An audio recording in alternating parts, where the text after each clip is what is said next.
A cookie war. I'm Jason Horton. I'm Rebecca Lieb. And this is Ghost Town.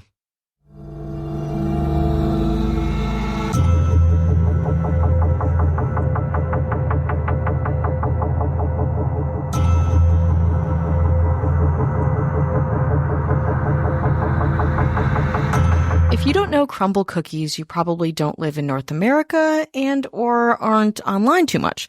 That's okay, because you're here with us now to talk in depth about the company's humble and strange origins, unconventional marketing strategy, straight up Utah cookie war, and of course, its subsequent bizarre copycat cookie scam. That's a lot. For the $1 billion cookie company and the ragtag scam that brought them down, today on Ghost Town, the Crumbl cookie conspiracy. The story of Crumbl begins with Jason McGowan, a Canadian 8th grade dropout who had no experience related to baking or food or really business, but he had an entrepreneurial spirit, one passed down from his dad.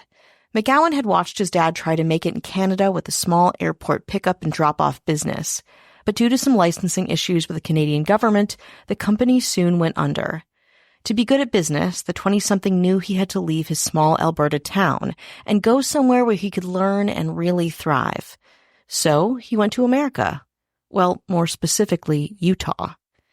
Sleeping on friends' couches, McGowan eventually found work as a freelance web developer, even though he had never done any actual website developing. Worked with code, none of that. So he took his ignorance to Google and learned web building from scratch, building a company website for a mere $800. From there, he got more web design gigs and started working in tech, eventually meeting his wife, Whitney, and building up some credibility in the tech world. Whitney's cousin, Sawyer Hemsley, was also a young entrepreneur, a student at Utah State University studying business. McGowan invested in one of Hemsley's startups and, well, the thing went belly up.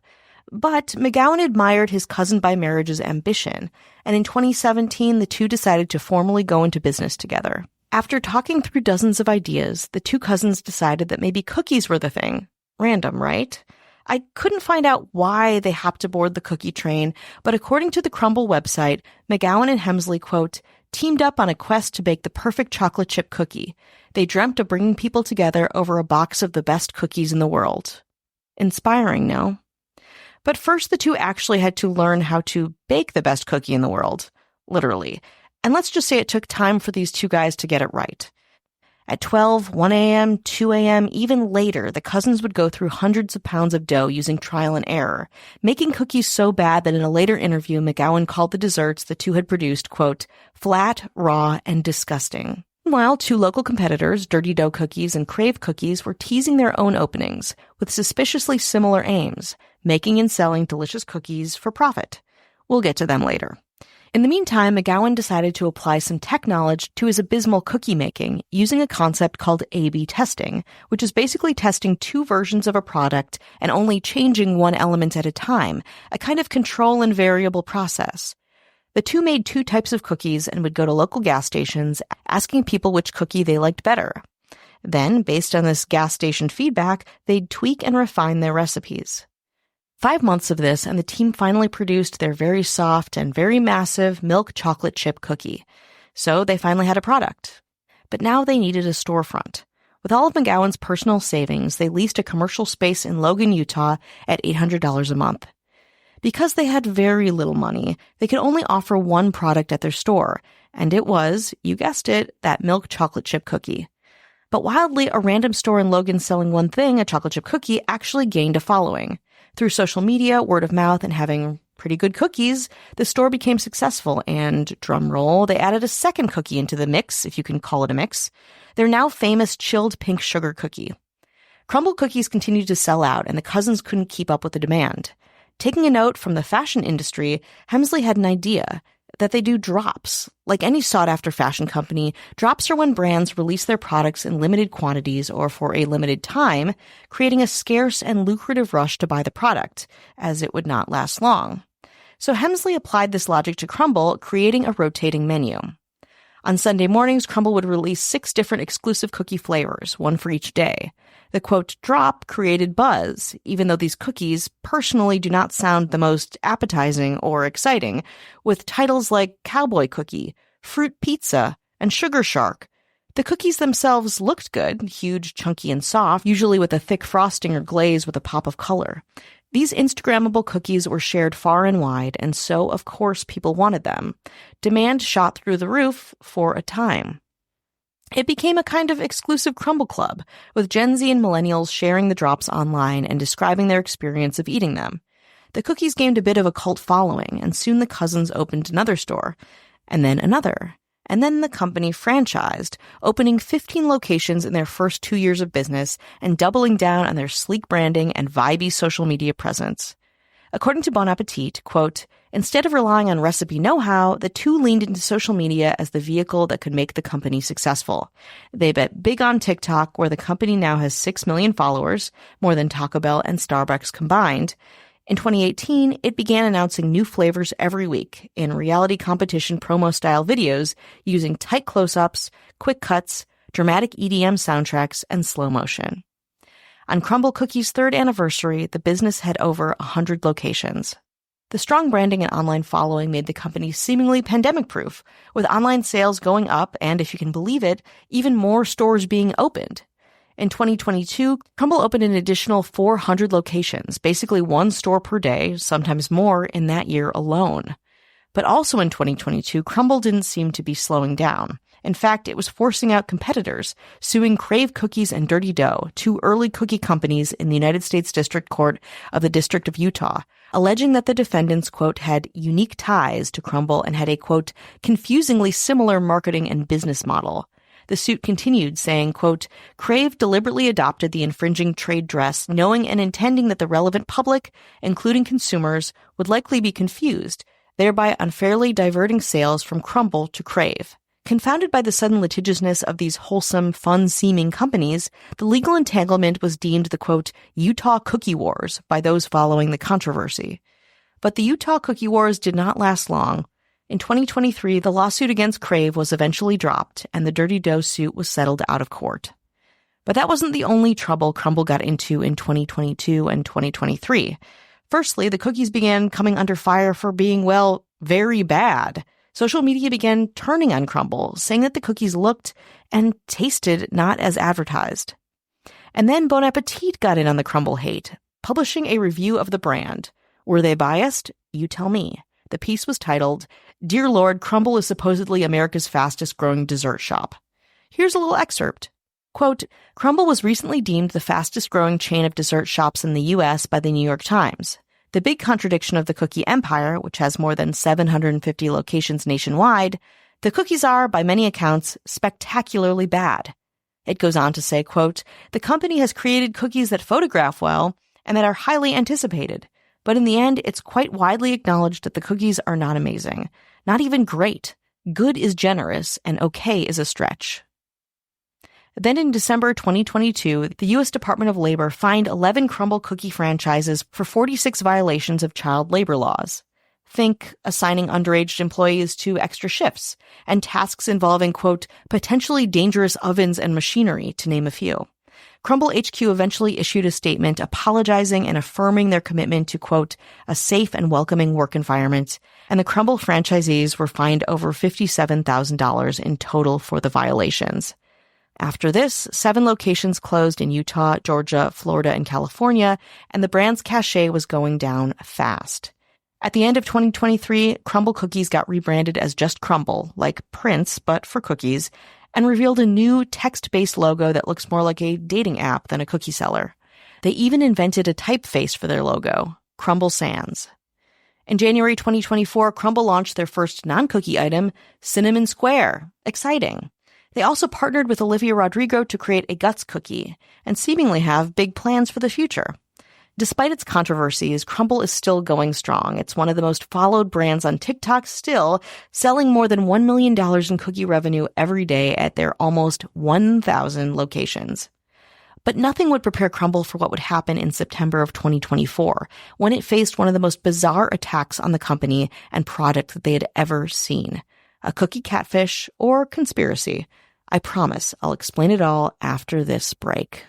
Have you ever heard about the woman who woke up in a cold sweat? Like she had just had a nightmare, but she knew what she saw while she was sleeping was more than just a bad dream? Or the violinist who disappeared from the orchestra pit in front of thousands of people in the audience? What about when a mark left behind at a crime scene led investigators to wonder if there were devil-worshipping occultists prowling their rural community? Well, the Mr. Ballin podcast, Strange, Dark, and Mysterious Stories, is nothing but these kinds of stories. Each episode is meticulously crafted to keep you hanging on every word until the final chilling twist. And well, each episode is strange, dark, and mysterious. Seriously, the host, Mr. Ballin, has this unique ability to keep listeners balanced on the edge of life and death, with just a dash of excitement like I've never heard before. Follow Mr. Ballin podcast, Strange, Dark, and Mysterious Stories, on Amazon Music or wherever you get your podcasts. Prime members can listen early and ad-free on the Amazon Music app. Hi, hello, how are you? Hello. How are you doing? How's it going out there? We're checking in. This is the check-in. Wow. Mm. We would like to say hello to anyone listening, supporting, spreading the good word of Ghost Town. Thank you so much. Thank you, thank you, thank you, thank you. I might have a review to read. Oh. And I have a end. review to talk about as well. So there'll be some reviews. Some reviews. Some reviews coming. I feel like yours is going to be more positive than mine. Uh-oh. Yeah, But I always speak positively about our government. Oh, do you? Yeah, especially the mayors. Mm-hmm. You know, our mayors, they had their cookie empires. They did they? Oh, yeah. Hmm. Did not pan out. You know, cookie empires come and go. This mayor was the CEO of a cookie called Giggles, a British-based cookie in the 80s, maybe. What? And they were like, how about Giggles? Oh.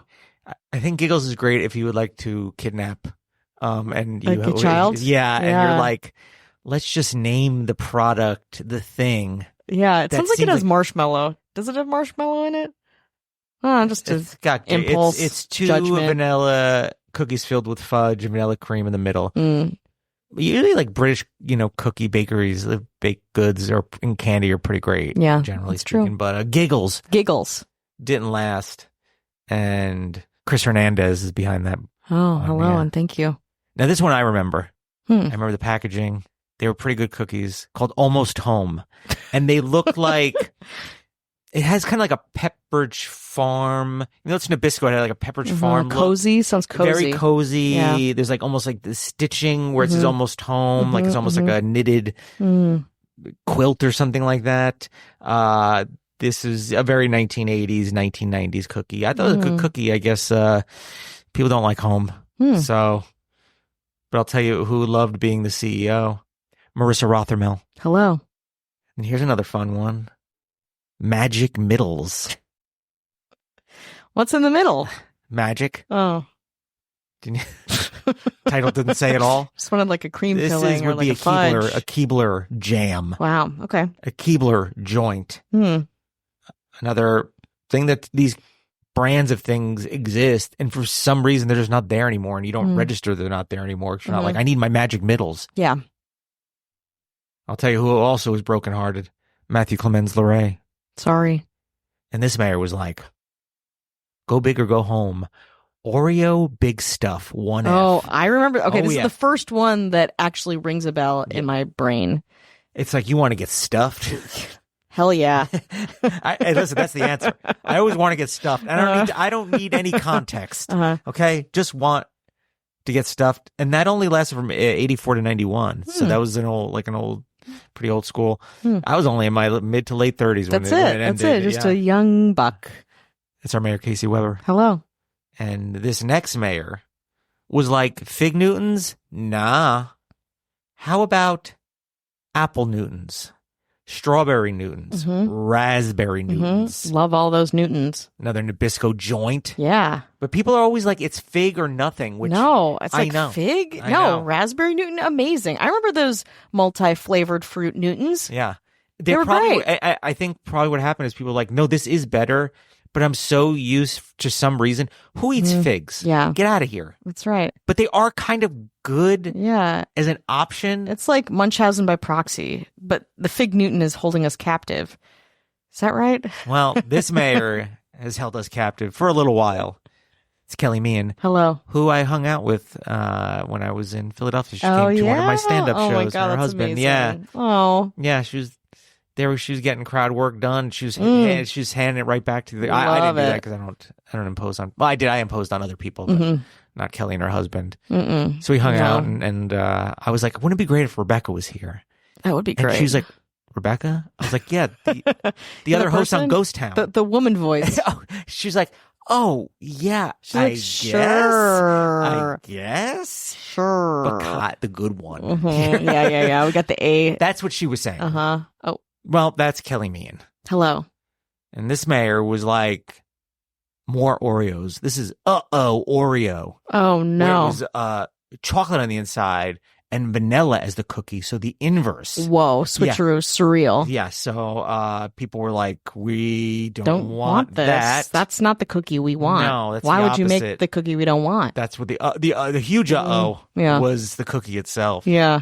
And that's courtesy of Mayor Kat Joselle. Hello. This one you might remember, and this mayor hopes you do too. Teddy Grahams. Oh yeah. Teddy Grahams, yeah. bear witches. Huge part of my childhood. Eating animal, just eating the heads Crunch, off. crunch, animal. crunch, crunch. Eating the heads off. Give me another bears. bag. Give me another box. Give me those bears.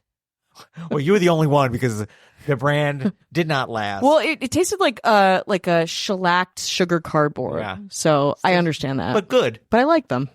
That's from Mayor Ashley Matson. Hello. And then our governor, Mm, governor, just flying in a plane made of all these cookies. She flies a cookie plane. Ooh. She's got a cookie copter. Mm. And she, The chocolate chip falls off every now and again. She can fix it. Don't worry. and she gets a piece of all of it, and then these cookies they just get decimated, and she's like ha ha ha ha, I know. and moves on to the next thing. Exactly. It's like layers of cookie sediment on her property. And you can see like geologically the different types of cookies that she's crushed and she's warded over. She was like off with their heads. Yeah. The Teddy Graham heads. Exactly. She was like, I ordered this too long ago. Yes. Be done. She loves the beheading of a cookie bear. Animal crackers? Get the fuck out. Yeah. Well, that would be our governor, Avian Noble. If you want no ads, no chit chat, bonus episodes, just the good stuff. 7 days free. Head on over to patreon.com/ghosttownpod. You want to talk about your review, and then I'll talk about my review? Yes. So I have to mention this because I see a lot of immersive theater, and I'm a lot of the times not as enthused about it after I see it. But I just saw this incredible show called Great Gold Bird. It's called an immersive wander play by Twin Alchemy Collective, and they are associated with Hatch Escapes and Scout. They are associated with Hatch Escapes and Scout Expedition Company, which I've had great experiences with also. And the wander play itself is written and conceived of by Katie Green, whom I immediately stalked because I was like, who is this woman? I need to know more about her. Great Gold Bird is this wonderful immersive theater experience that takes you online, offline, online again, different parts of Los Angeles. I don't often enjoy immersive theater experiences because they don't like go the distance, because they don't attend to every detail. And this one, you start with an email and you start sleuthing online, then eventually that gives you a code, and that takes you, I don't want to say too much, but it takes you offline into a different space, and you traverse a lot of Los Angeles to kind of figure out the mystery at hand. And it was so engaging and so fun that I highly recommend it if you're in Los Angeles, or come to Los Angeles and do it, because it will take you around town. It's very retro, but also evocative of the spirit of Los Angeles. We talk a lot about theater in LA on this podcast, and I have to plug it because it was so great. So it's called Great Gold Bird. You can find more information about tickets and the show concept itself at greatgoldbird.com.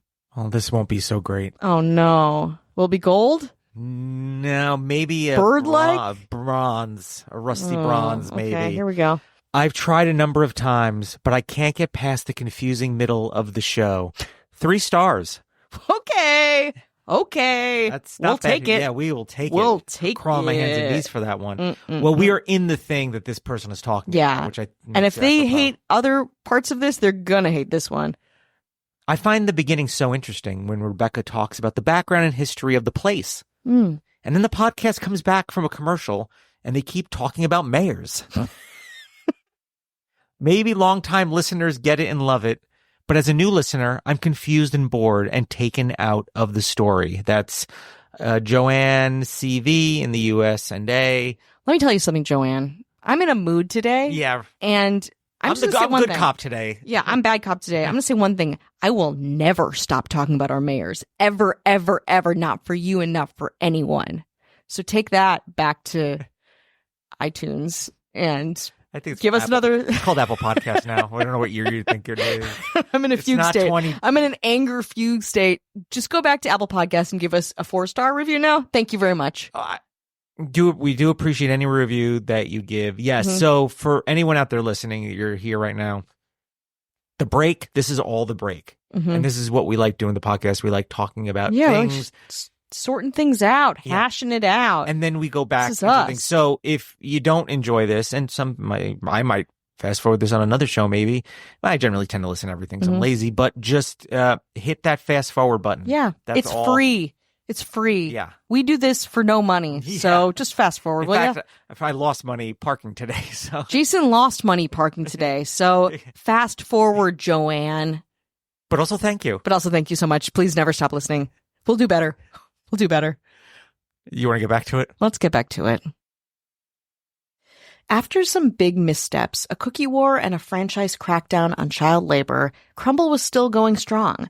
And though it only had physical stores in the US, Canada, and Puerto Rico, the brand had a vibrant and dedicated social media following worldwide. Again, not really because of the quality of the product, but the attention-grabbing brand marketing and the photogenic nature of the giant, bright cookies. So on September 27th, 2024, Australian Crumbl fans were delighted when a TikTok user named Crumbl Sydney began uploading posts pretty much identical to the ones posted on Crumbl's official TikTok, advertising, quote, "Crumbl is landing in Australia, one-day pop-up store, Sunday, 27th of September, 12 p.m. till sold out." The account said that they were bringing cookies from the States to Australia for a once-in-a-lifetime cookie extravaganza, my words, not theirs, and continued to promote the event held in North Bondi. Though originally scheduled for September 27th, 2024, the pop-up was pushed to the 29th due to, quote, flight delays. On the 29th, hundreds of Aussies flooded the pop-up location, waiting in a line that was over an hour to purchase 5 cookies max. The cookies, which sell in the U.S. for about $5 a piece, were now being sold for a staggering $12, that's $12 US, at an almost 300% markup. The high price was, of course, a red flag for those waiting to purchase, but hey, they were already there, they were already excited. What more could go wrong? Well, the cookies turned out to be worse than even the best version of the Crumbl cookie, which to me seems not that good. Many of the attendees took to TikTok reporting that the cookies were stale, brittle, mushy, and in a word, disgusting. Crumbl fans all wondered what went wrong. It didn't take long to find out. By studying the videos on Crumbl Sydney's TikTok, which according to Food and Wine has since been wiped clean, including their formal response to the scam accusations, fans realized that there was, in fact, no relationship between the actual business Crumbl and the pop-up. And while the cookies seemed to be made by Crumbl, online sleuths deduced through language and eventually by an admission by the account that the cookies were bought in Hawaii, hung out in a box for 4 to 6 days, and then sold to Australians for $12 a piece. Now, it made sense that the cookies were bad, not to mention any legalities surrounding the import of hundreds of stale cookies from the U.S. to Australia. The internet was outraged, and Crumbl Sydney was labeled one giant scam. In the days following the pop-up, Crumbl Sydney released a statement on TikTok, which has since been deleted and replaced with a Google Doc, which I should say also has been deleted. I've pieced together from news outlets that the statement attempted to give an explanation as to who they are and what all went down. They said they, quote, never claimed to be an official Crumbl store and that, quote, this was clearly stated in our bio and in our comments. But people didn't buy it. In fact, the way the account released information, important details, and the way that it marketed itself, Crumbl Sydney seemed to have been doing the opposite, trying to seem like it was a part of Crumbl in order to gain attention and visibility for their pop-up. While their backup TikTok account now reads, not endorsed by Crumbl, just fans importing, it used to simply include the day, time, and location of the pop-up. The statement by the Crumbl Sydney account went on to say that hundreds of the cookies had been purchased while on a trip to Hawaii and then brought back to Australia in luggage. It attested that everything the pop-up had done, including using professionally shot photographs of the cookies and mimicking the Crumbl branding, was, quote, legal. Also, the document stated that Crumbl Sydney had adhered to the Crumbl storage requirements, which advertises that the products can still be consumed after 3 days if kept in an airtight container. Quote, we kept them to these requirements. Some were warmed to enhance their texture, which is what Crumbl does as well. The statement concluded, quote, we apologize that they don't live up to expectations. However, they are just cookies at the end of the day. The real Crumbl cookies also issued an official statement that was surprisingly, though vaguely, positive. Quote, while the pop-up in Australia was not sponsored by Crumbl, we love seeing excitement for Crumbl around the world. We look forward to expanding to other countries in the future. Information about new international locations will be shared through our official Crumbl communication channels. Crumbl co-founder Sawyer Hemsley also personally addressed the scandal on TikTok. Quote, you need to try them fresh, he said. P.S. This pop-up is not affiliated with Crumbl cookies. But the most interesting thing to me about this whole situation is how little the pop-up actually profited from this grand gesture of trucking all of these cookies across the Pacific, getting screamed at by thousands of TikTokers, in addition to getting themselves into a highly publicized legal battle. Part of their Google statement read, quote, this event was never about profit. We aimed to bring the cookies to Crumbl fans. We did not aim to make money. And that is true. Given the airline tickets, the original price of cookies, the location, the labor, people estimate that Crumbl Sydney probably only made about $1,000, and that's being generous. So in that one way, Crumbl Sydney was kind of truthful, that a disastrous, overpriced, and probably illegal pop-up that made thousands angry all over the globe wasn't in it for the money. No, just a little piece of the Crumbl cookie dynasty.